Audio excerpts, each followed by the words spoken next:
சாமியே சரணம் ஐயப்பா. நண்பர்கள் அனைவருக்கும் வணக்கம். இன்றைக்கி வீடியோவில் பார்த்திங்கன்னா சபரிமலை செல்லும் வழிகளை பார்த்துக்கிட்டே போகலாம். இப்போ நம்ம இருக்கிறது நிலக்கல். இதுதான் ஃபஸ்ட்டு என்ட்ரன்ஸ். எருமேலி சாஸ்தாவை வழிபட்டுட்டு அதுக்கப்புறம் பேட்டை துள்ளுதல் நிகழ்ச்சியை பார்க்கலாம். இதுதான் இப்போ இறக்கி விட்டாங்க பஸ்ஸில். இப்போ வந்து பார்த்திங்கன்னா இதுதான் எருமேலி சாஸ்தா பேட்டை துள்ளுதல் நிகழ்ச்சி இங்கே தான் நடைபெறும். எல்லா சாமியும் ஆடிட்டு வராங்களா பார்த்தது இருக்குங்க உங்களுக்கு. இதுதான் எருமேலி சாஸ்தாவுடைய ஸ்தலம். பாபர் மசூதியில் போய் வழிபட்டுட்டு அங்கே ஒரு தர்மஸ்தா இருக்கும், அந்த சாமியை வழிபட்டுட்டு அங்கே இருந்து பக்தர்கள் அனைவரும் கன்னிச்சாமிக்கு மெயினான ஒரு விஷயம் இதுதான். அங்கே இறங்கினோடனே கன்னிச்சாமிகள்லாம் வேடம் போட்டு பவுடர்லாம் அடிச்சுட்டு இந்த சாமி ஆடிக்கிட்டே வந்து சாமி கும்பிட வருவாங்க. பாருங்கள், நீங்களே தெரியுதுங்களா? இந்த மாதிரி தான் பவுடர்லாம் போட்டுக்கிட்டு மேலே சாமி ஆடிக்கிட்டு வருவாங்க. இது வந்து ஒரு முக்கியமான வழிபாடு.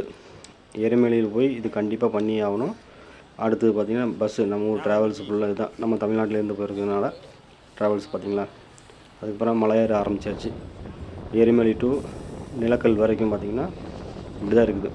இப்படி இருக்குது பாருங்கள், மலையை பாருங்கள். ஃபுல்லாக இது பம்பா போகிற வழியில் இருக்குது. ஃபுல்லாக பார்த்திங்கன்னா அன்னாச்சி தோட்டம், சவுக்கு மரம், ரப்பர் மரம் தான் ஃபுல்லாக. இப்போ பம்பைக்கு வந்தாச்சு. பம்பையை பார்த்துக்குங்க. பம்பை ஆறு தான், புனித ஆறு. பக்தர்கள் எல்லாம் குளிச்சுட்ருக்காங்க. இங்கே குளிச்சுட்டு அதுக்கப்புறம் தான் மலை ஏற ஆரம்பிப்பாங்க. இதுதான் முக்கியமான ஸ்தலம். பம்பையில் குளிச்சுட்டு பாவங்கள்லாம் போக்குற இடம் இதுதான் பம்பை ஆறு. அடுத்து பார்த்திங்கன்னா மலை ஏற வேண்டி தான். நல்லா பார்த்துங்க சாமிகளே, பார்த்துங்க எவ்வளோ எறுமுடியாது இருக்குதுங்களா.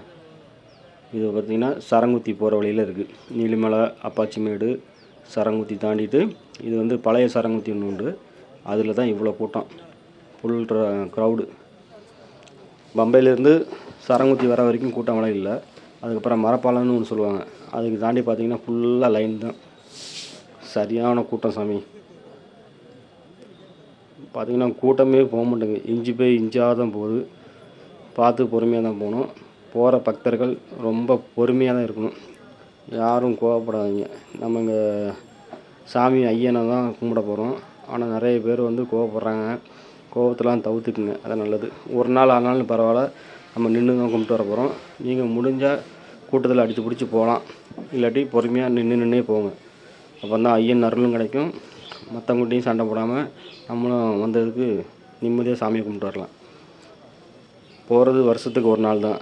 அதுக்கு வந்து நம்ம விரதத்தை தான் இருக்கிறோம். அதுமாரி கட்டுப்பாடோட சண்டை போடாமல் எந்த சாமியுமே கோவப்படாமல் போகணும். அதுதான் முக்கியம்.